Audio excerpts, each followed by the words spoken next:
So welcome everyone to this month's EMBL ABR, Australian Biocommons and ARDC webinar, which will be about Genome Alliance in Australasia or Gaia. My name is Christina Hall from Melbourne Bioinformatics, which is a node of EMBL ABR, and I'm your host for today.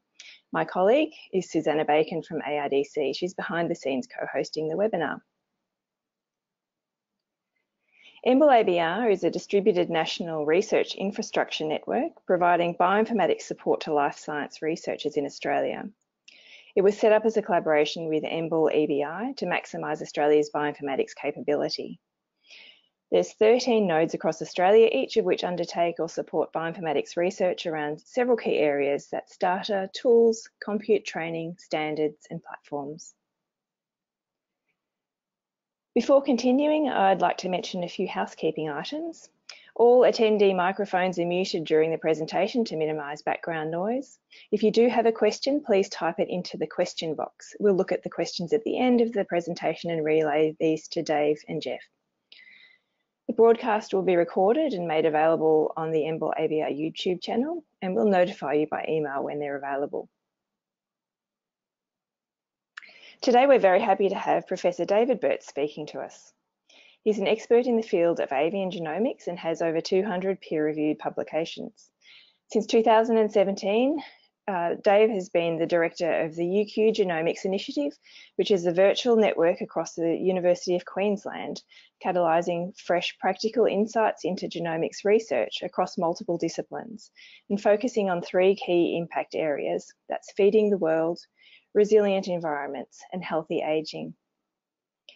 Prior to his UQ appointment, Dave was chair of the Comparative Genomics at Roslin Institute at the Royal Dick School of Veterinary Studies at the University of Edinburgh. He was pivotal there in applying genomics to a study of various organisms with a strong focus on poultry and other birds. He's also held positions at the UK's Medical Research Council and Harvard Medical School. In today's webinar, Dave will be discussing how advances in DNA sequencing technologies are empowering researchers to assemble whole genomes at scale and making large-scale studies of whole genomes viable. He'll discuss international efforts in this space and also introduce the Genomics Alliance in Australasia. Gaia was launched in July this year and is envisaged to become a consortium representing diverse communities across Australia and New Zealand with interests in the genomes and biodiversity of plants, animals, fungi and other microbes. And towards the end of the webinar today, Dave will hand over to Dr. Jeff Christensen, who is the chair of the Gaia Working Group on Data and Bioinformatics.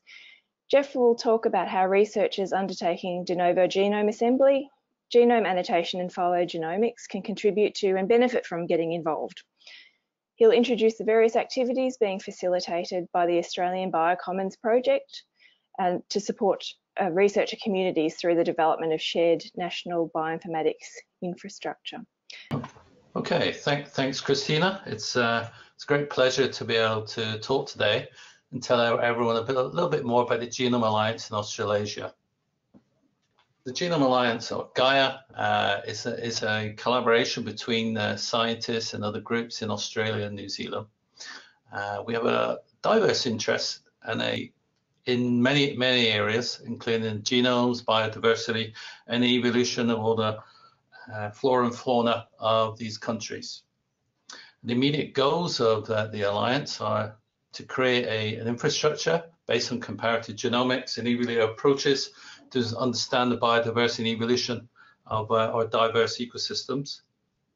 We also want to create a community that collaborates with national and international groups to create this global network of networks, and I'll come back to this idea later. Finally, using genome scale information, we want to mine that information to not only create new knowledge and new opportunities in our understanding of evolution of traits, but also underpin many new applications in the environment, health, and agriculture. So I'll come back to these things as we move on. Now, these three areas at the end I mentioned are also key to the Sustainable Development Goals of the United Nations.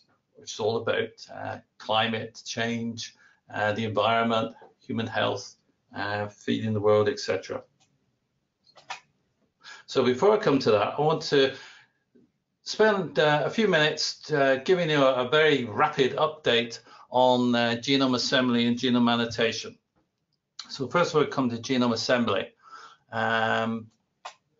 This really all started, well, almost 30 years ago. In the 90s, there was a rapid development in genome technologies, which ultimately culminated in the draft human genome sequence in 2001. This was quickly followed in over a few years by draft genome assemblies of many other organisms, shown in this slide here. Now, these sequencing projects were all very expensive and all very labor intensive, but were really the first time large groups collaborated to work together towards a common goal. And in this case, there were several goals here. One was to use these genome sequences to tell us a little bit more about the human genome sequence, to ask things like which regions are conserved, that type of thing. But they also supported the sequence of model organisms. So again, we're using experimental ways to understand the human genome, like Drosophila, zebrafish, and mice. And my particular, as Christina said, my particular interest was in the chicken, and together with a few other people, we led the sequencing analysis of the chicken genome. Now, the chicken obviously is a species that is an essential food source of protein, but it's also in itself a model organism for developmental biology, and you could consider it also as a model genome at that time for other bird genomes.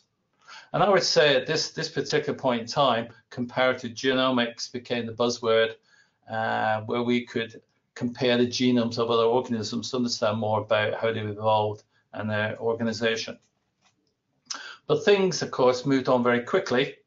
And like in all areas in genomics, where there's this nice collaboration between industry and the scientists, and this is particularly true in this area, with very rapid developments in sequencing technologies. So the short read sequencing methods came out. And here's a typical example of large projects coming together. This is the Bird 10K project, which again we've involved with for quite a number of years. This is led by Eric Jarvis, Tom Gilbert, and Goji Zhang.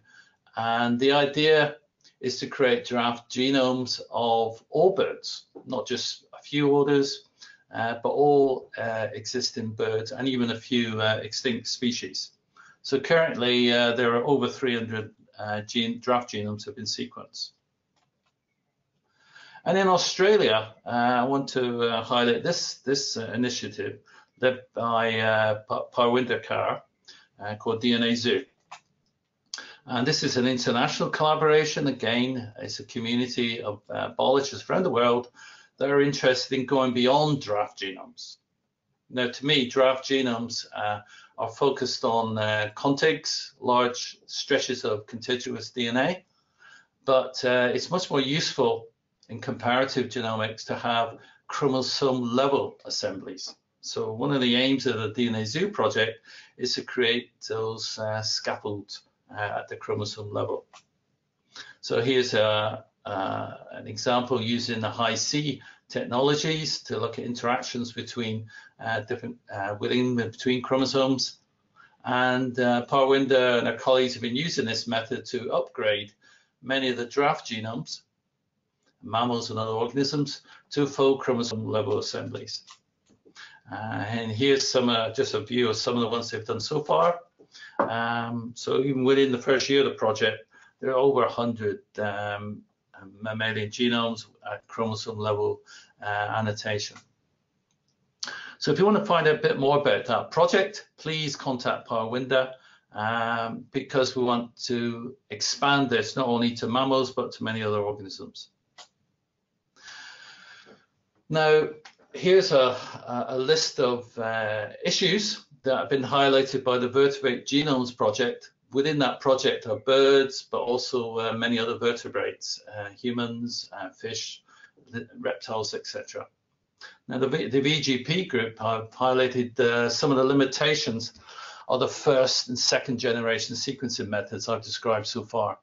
Obvious things like missing parts of genes, incorrect assemblies, particularly repetitive regions are missing, and many other issues.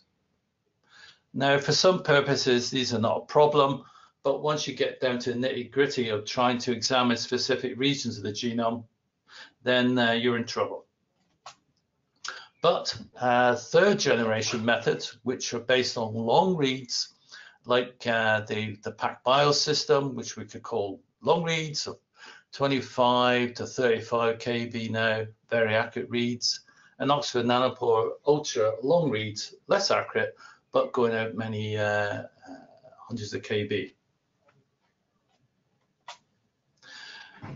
It's not just sequencing methods either. There are a whole raft of other technologies out there. I mentioned Hi-C just now in relation to the DNA Zoo project, but the VGP project are using the whole kitchen sink to try and pull together long reads into accurate contigs and into contiguous chromosomes. The other area is genome annotation, looking at gene organization, etc. And over the years, short reads have been very important in that regard, based on the RNA-seq method. It very nicely identifies all the exons, but it's not very good at assembling full-length transcripts. But now with long reads, and particularly the IsoSeq procedure and PacBio technology, we can very, very quickly sequence full-length transcripts and with virtually no assembly issues at all, and map these back onto the genome. So for the first time, we truly have a realistic picture of the transcript complexity of a gene. And here's just a typical example in the chicken. At the very top of the figure is the RNA-seq view, very simple, but the true picture is much more complex, with large numbers of transcripts, many starts, and different ends. So you could say the genome assembly annotation problem is solved. It's expensive, but that cost is going to come down, the throughput's going to go up, and the length of reads is going to improve. But essentially, how we're going to assemble genomes, how we're going to annotate them, is essentially it's a solved problem. So I would say we're at a point now where we're at a tipping point where we should start focusing on solving problems and not worry too much about how to sequence these genomes.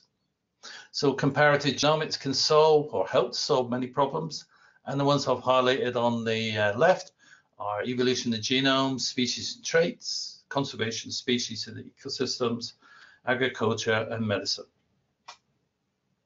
So I would say, and with many others, that there is a need for a genome alliance in Australia and New Zealand. Our vision is to create a community, a network of capability and its capacity to complete projects on a scale that really can't do within individual labs. And it also requires collaboration where groups work together beyond their self-interest. And finally, it's bringing together many skills and many resources around Australasia that can solve some quite significant problems. And for many out there, hopefully, this is going to translate into more successful grant applications and papers and outcomes and impacts for government, etc.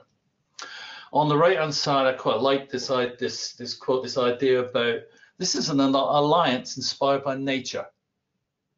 So I mentioned evolutionary biology frequently, and this is just a snapshot of UK bioeconomy slide, which is looking at how we can learn from nature, new ways, new materials, and new ways of doing things.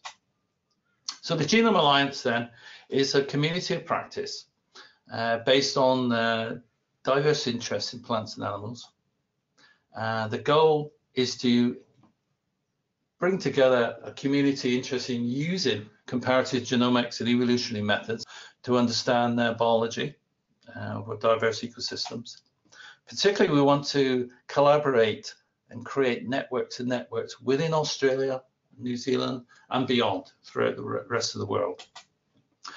We want to data mine this genome-wide information to understand more about traits and applications in the environment, health, and agriculture. So I'll give you a few examples. So evolution of genomes.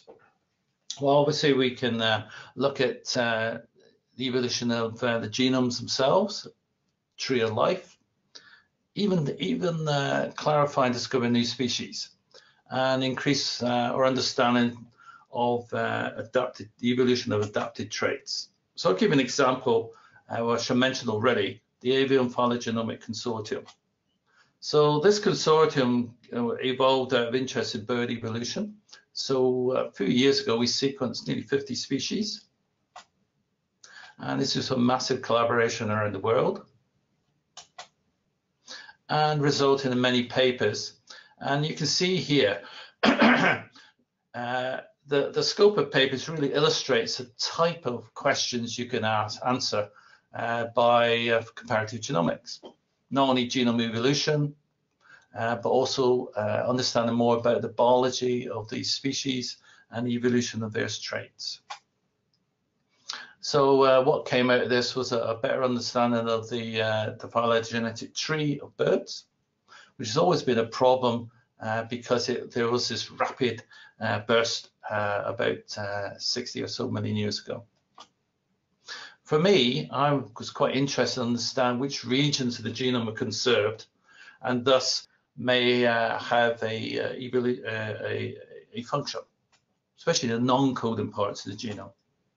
So we took the phylogenetic tree and multiple alignments, and from that we could infer certainly the chicken, there were about roughly 20% of the genome was under selective constraint, and therefore a possible function. Anyway, we could use that information. Here's an example where at the top, the black boxes indicate small regions of evolutionary constraint.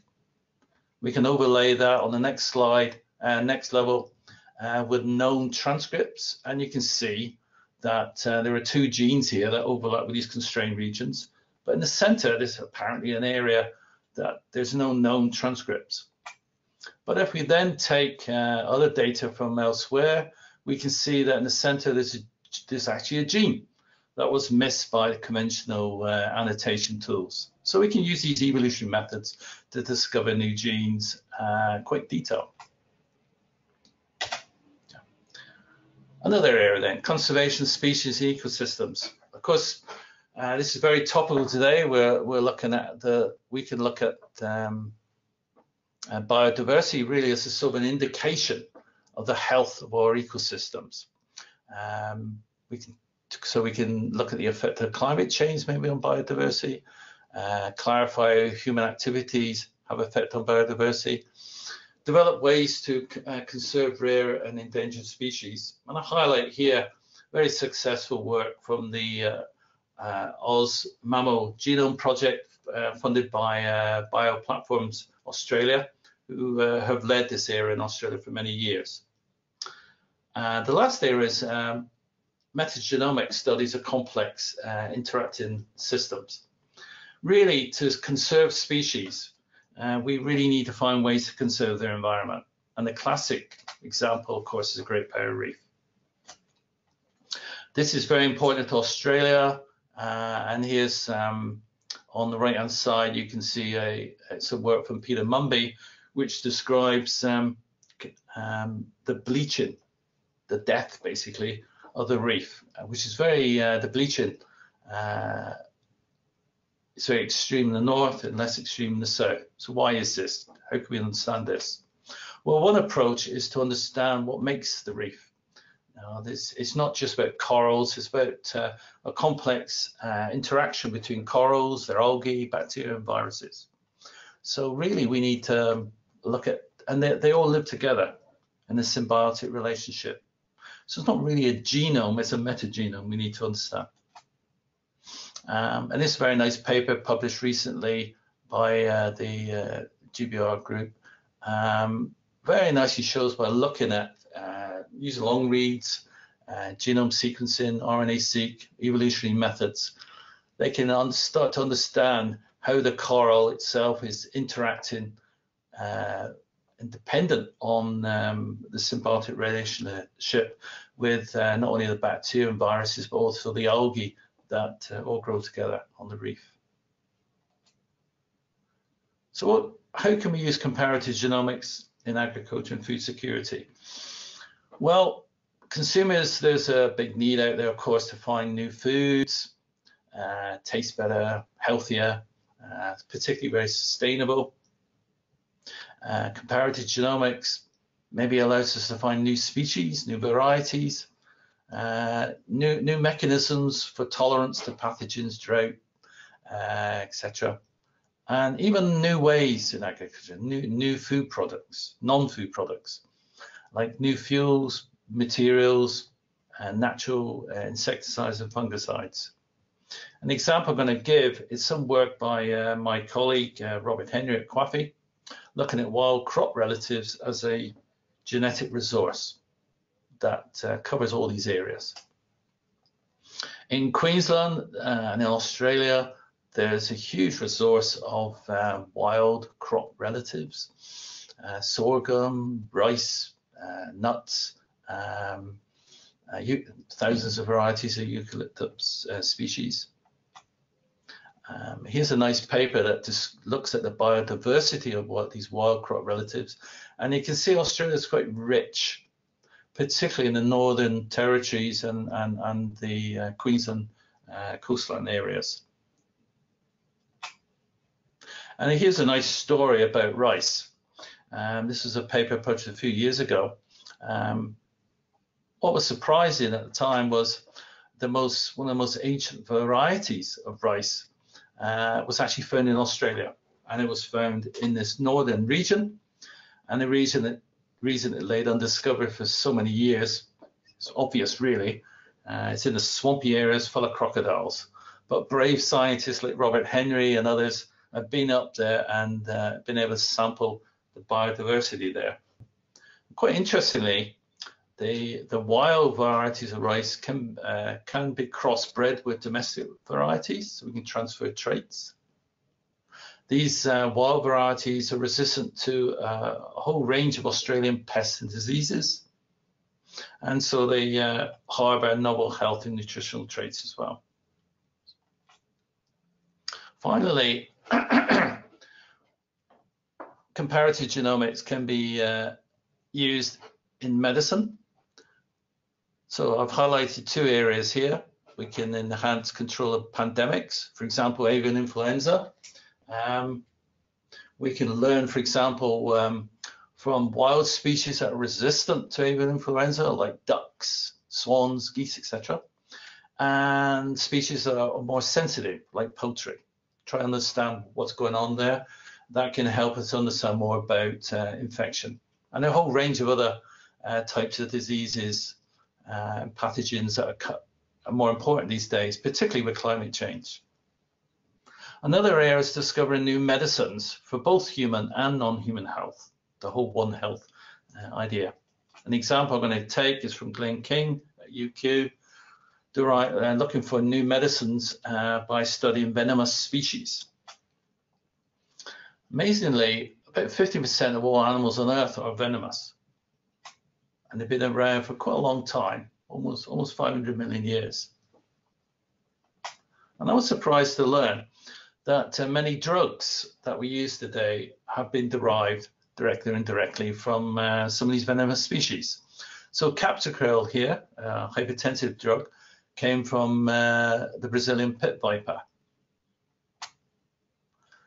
And then there's an analgesic drug derived from the cone snail. And then an anti-diabetic drug from the Gila monster. Recently, Glenn and his colleagues have been looking at the Australian funnel web spider and then discovered a small molecule there, peptide, that has the potential to help stroke victims. So on the one hand, we can learn a lot about the evolution of these venomous species, and where does the venom come from? But we can exploit that knowledge for practical uses, in this case in medicine. So coming back to the Genome Alliance, and I've described many examples of how we can work together, some of the areas that we could actually work on, but it all requires collaboration and sharing the resources, creating this community of biologists. And I should stress, Gaia's aim is not to rule all these projects, but it's more to create and develop and support consortia, community groups, and we're trying to do this through the action of a number of working groups. These are the engine of Gaia. So on this slide here, there are a range of working groups that have been created. Some of them very early stage, and others, which I'll come to in a second, a little bit more advanced, more support. But they cover shared needs that basically any genome consortium you can think of probably requires access to at least some of these areas. For example, we quite often need access to wildlife collections, herbariums, museums, specimens, access to experts in taxonomy, sample collections. We need access to technologies. We talked about genomes and transcriptomes, but there are many other technologies that can help us in these projects. We need to manage a lot of data. We need skills in bioinformatics. Come back to that second. There's a big need in training and capacity building. And one of the outputs of these projects, yes, we're going to solve problems, but we also want to create a new a stronger workforce in Australia and New Zealand, more capable of using and solving problems based partly on genomic technologies. And we also must remember, we can't just do this without thinking about the ethical and legal and social implications, particularly in our countries where we need to respect the traditional owners of the land and work together for mutual benefits. We also need to engage with the public to explain what we're trying to do, government and industry. And finally, the kind of problems we're trying to solve, like I say, is not just genomics, the core of it. It's actually trying to bring together, yes, the genomes of different species, but we also need to know something about their taxonomy. We might need to know where they exist. For example, the Australian Living Australia database created and supported by Philo tells you where all these organisms are located. We also need to understand what distinguishes these organisms, their traits, and many other aspects. So we need linkages to many national organizations. But we're not alone in these kind of questions. We need to collaborate with groups all over the world. I mentioned several genome projects, the Vertebrate Genome Project, Plant 1000 Project. There are many, but there are also many other organizations and communities based on ecology, climate, etc. So we have a working group chaired by Parwinder Kaur and Donald Holborn, looking at linkages between national and international organizations. Now, a lot of this work involves analysis of management of big data sets. So I want to pass you over to Jeff Christensen, who, together with Andrew Loney, are chairing the Data Management and Bioinformatics Working Group. And that also kind of links in with the training and capacity building group as well, where we want groups in Australia and New Zealand to make the most of all this data, being able to understand how to integrate this data and manage it, and to mine it for useful knowledge and useful applications in food, health, and the environment. So Dave, I guess, has been talking, touched a little bit on tools and pipelines and computational infrastructure that's required to underpin a lot of the analyses that will be undertaken through the Genome Alliance and other genome projects. And what I want to just briefly talk to you about is a project or an effort called the Australian Biocommons. It's supported by NCRIS money, so that's the Department of Education, the National Collaborative Research Infrastructure Strategy, through Bioplatforms Australia. So Bioplatforms Australia is a capability aimed at supporting omics life science researchers, and they have 4 pillars. So they have genomics, proteomics, metabolomics, and bioinformatics. So the Australian Biocommons has recently, the BPA board has approved considerable funding over the next 4 years to support activities under this banner. I should also say that there's a lot of other groups that are supporting the work the Australian Biocommons is undertaking, and these include ARDC, NCI, which is the National Compute Infrastructure in Canberra, the Pawsey Supercomputing Centre, ARNet, that runs the research network, UQ and QCIF, Melbourne Bioinformatics, and others, but I'll talk briefly about that later.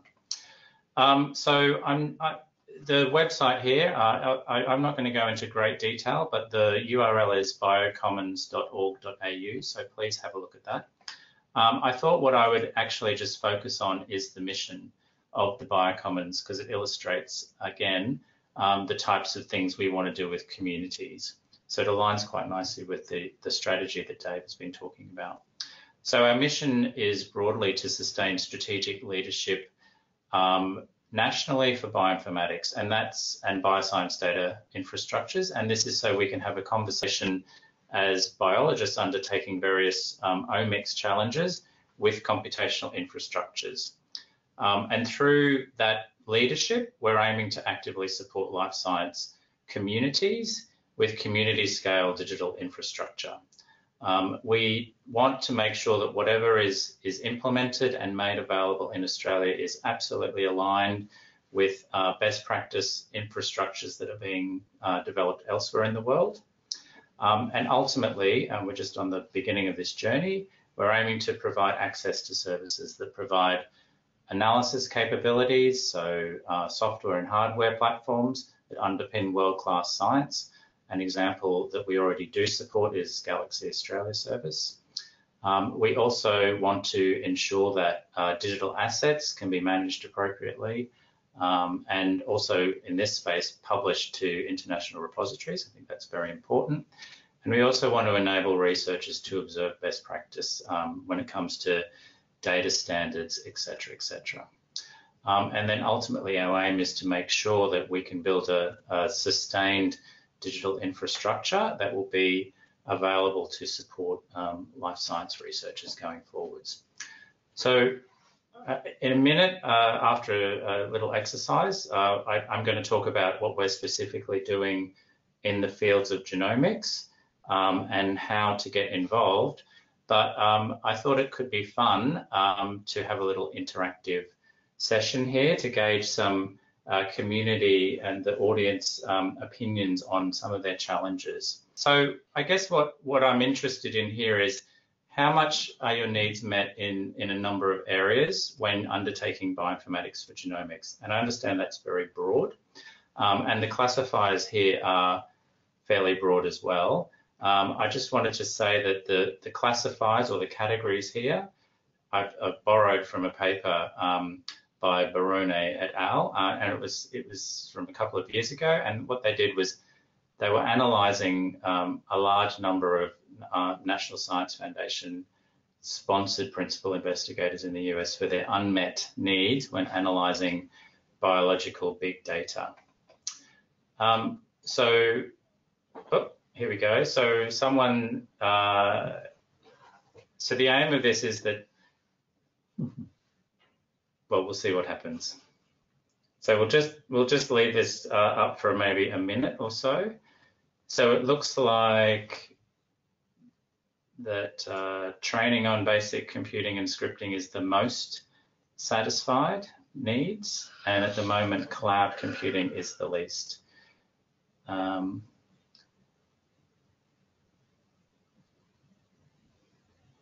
Going down a bit. Do you have any thoughts whilst this is happening? So I think some of these things are no surprises to me, such as training on scaling analyses to cloud or HPC is sort of lower than maybe just provision to data storage or high performance computing. It seems like there's reasonable support for bioinformatics analyses. Interest in sharing data with colleagues is one of the lowest. The lowest. And I guess when I think of sharing data with colleagues, I think of in a in an environment that actually allows collaboration, yes, and not necessarily just sending. So obviously these questions and the categories are a little bit open for interpretation. So that's good. I think what we'll do is move on, because the next question I have for you is, what I'm interested in is, what do you think your biggest current challenge in undertaking bioinformatics for genomics is? And so this is free text, and so we'll wait a little while and see what some of these responses are.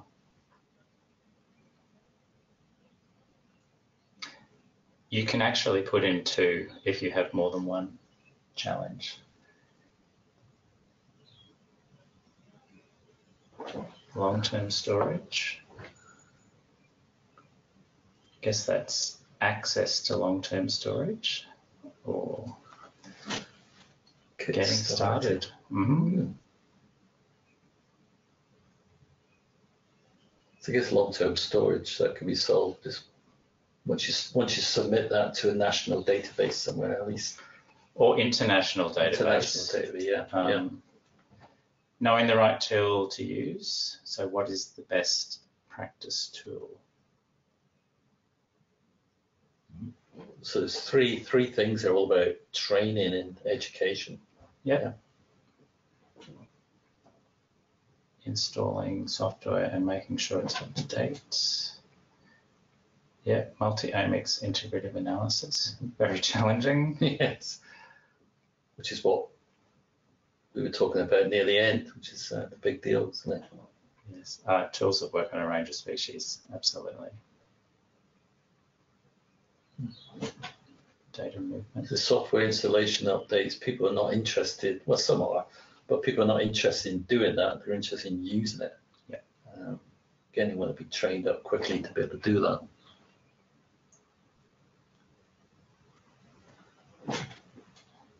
Yeah, the draft genome status for non-model organisms.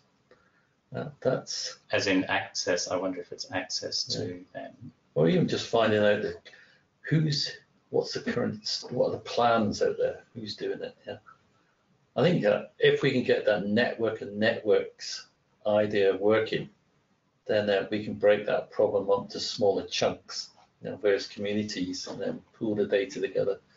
We really kind of have one person, a small group trying to track down all the various projects. Yes. Yeah. So again, it's all about collaboration and trust, sharing that kind of information around. Save a lot of time and money. Yes. So what I might do is I'll leave this page open, and so feel free, I think it's valid for another day, so feel free to keep on adding thoughts in there. In some sense, this was really just a bit of fun, and I guess in the Biocommons, what I want to now tell you about is how to actually get involved and what we're doing to try and facilitate these discussions. So if you go to the website and under participate, we have this page here, and I'll just read what it says here. And I guess what we're aiming to do is engage the bioscience researchers in Australia as widely as possible, and that's really to gather community-wide challenges. So we want to gather and document those. We want to be able to define requirements that would be appropriate for shared bioinformatics infrastructure. I'm not going to point to it now, but if you're interested, there's a document here on our philosophy and our strategy for how we're engaging with communities. So we are already engaging with a small number of communities, and each of these are focused around a specific informatics methodology.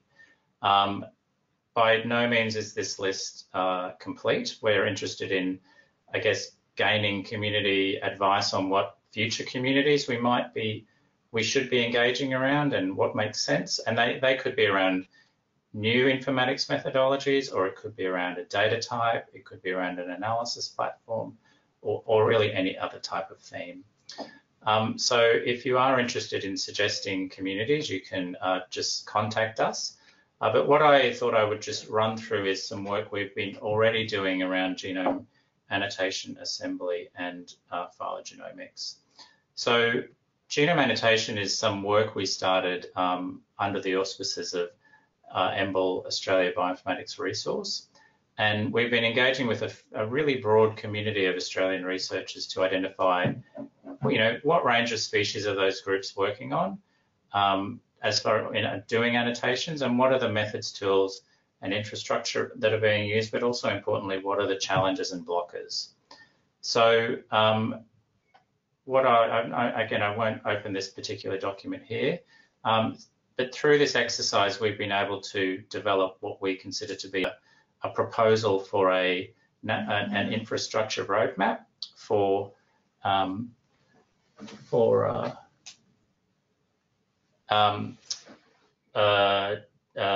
genome annotation in Australia. Please, if you're interested, please go to that link and have a read of the document. We're really happy to have community feedback, and you can add that directly into the document. So it's open and publicly available. I might just say, though, that we're having some conversations tomorrow evening with the Ensemble team in the UK, and we'll be releasing a second version of that document quite shortly. So, feel free to add comments to the current version, but we'll be updating the link to the second version shortly. I also want to say, for this or any, and I should also say that when we have that infrastructure roadmap agreed and effectively, it's been widely circulated with the community, we need to work out how to actually implement that. And as I said, we work with a lot of infrastructure providers and a lot of groups. So amongst ourselves, our challenge will be then to implement what we believe the infrastructure is required. If you're interested in this community or any of them here, I just want to say we have a sign-up form. It's pretty simple. You just provide your email address, name, institution, what communities you're interested in joining, and again, if you think there are other communities, please let us know in this form. Also, we'd be really interested in your experiences or challenges. I also want to mention that as far as Denovo Genome Assembly, we have really, since the beginning of this year, we've been engaging with researchers, primarily those that are associated with bioplatform-sponsored Oz Mammals Genomics and Genomics for Australian Plants consortia. So these groups are aiming to do de novo genome assembly for a subset of Australian native mammals and plants. And again, we've been working with that group to document the methods and tools that they are using. And we've identified some common challenges. And we're starting to work with computational providers to try and address some of those. I'd like to say that hopefully from this group, and we would like to really expand this, the community that we're consulting to involve everyone on this call and anyone you think would be interested in participating in that. So we'll be having a much broader community consultation about what's required for de novo genome assembly. So please sign up to that one. I won't talk about metabolomics, but I'll also just say a little thing about phylogenomics. And I guess this one, we again have been primarily working with the BPA-sponsored Oz Mammals Genomics initiative. And we're just sort of starting off here in this, we are I guess, democratizing access to workflows for undertaking phylogenomics analyses by installing pipelines that have been developed for that consortium onto the Galaxy Australia servers. So when this work is done, it will enable people, anyone, to actually just apply those workflows to their own research. We also are involved in training in this space, and so also really happy for ideas about what training is required around tools and infrastructure. We've been working with. Can I just add one comment there? When we talk about training, we're not just talking about just genome annotation, genome assembly. We're also talking about phylogenomics and other tools that are required. For example, there's multi-omic analyses, etc. So in that working group, Mark Crow is more the expert in the omics field, and Craig Moritz, more an expert in the evolutionary biology area. So again, all your ideas are very welcome. What kind of training do we need? And so that's what we should provide. Yes, yeah, thanks. So there's definitely a need for training in this space, and we've been working with Michael Charleston, who is at the University of Tasmania, who's a real expert on phylogenetics analysis, and we have a workshop. So yes, we have multiple sites around the country, and you can register. There's more information there.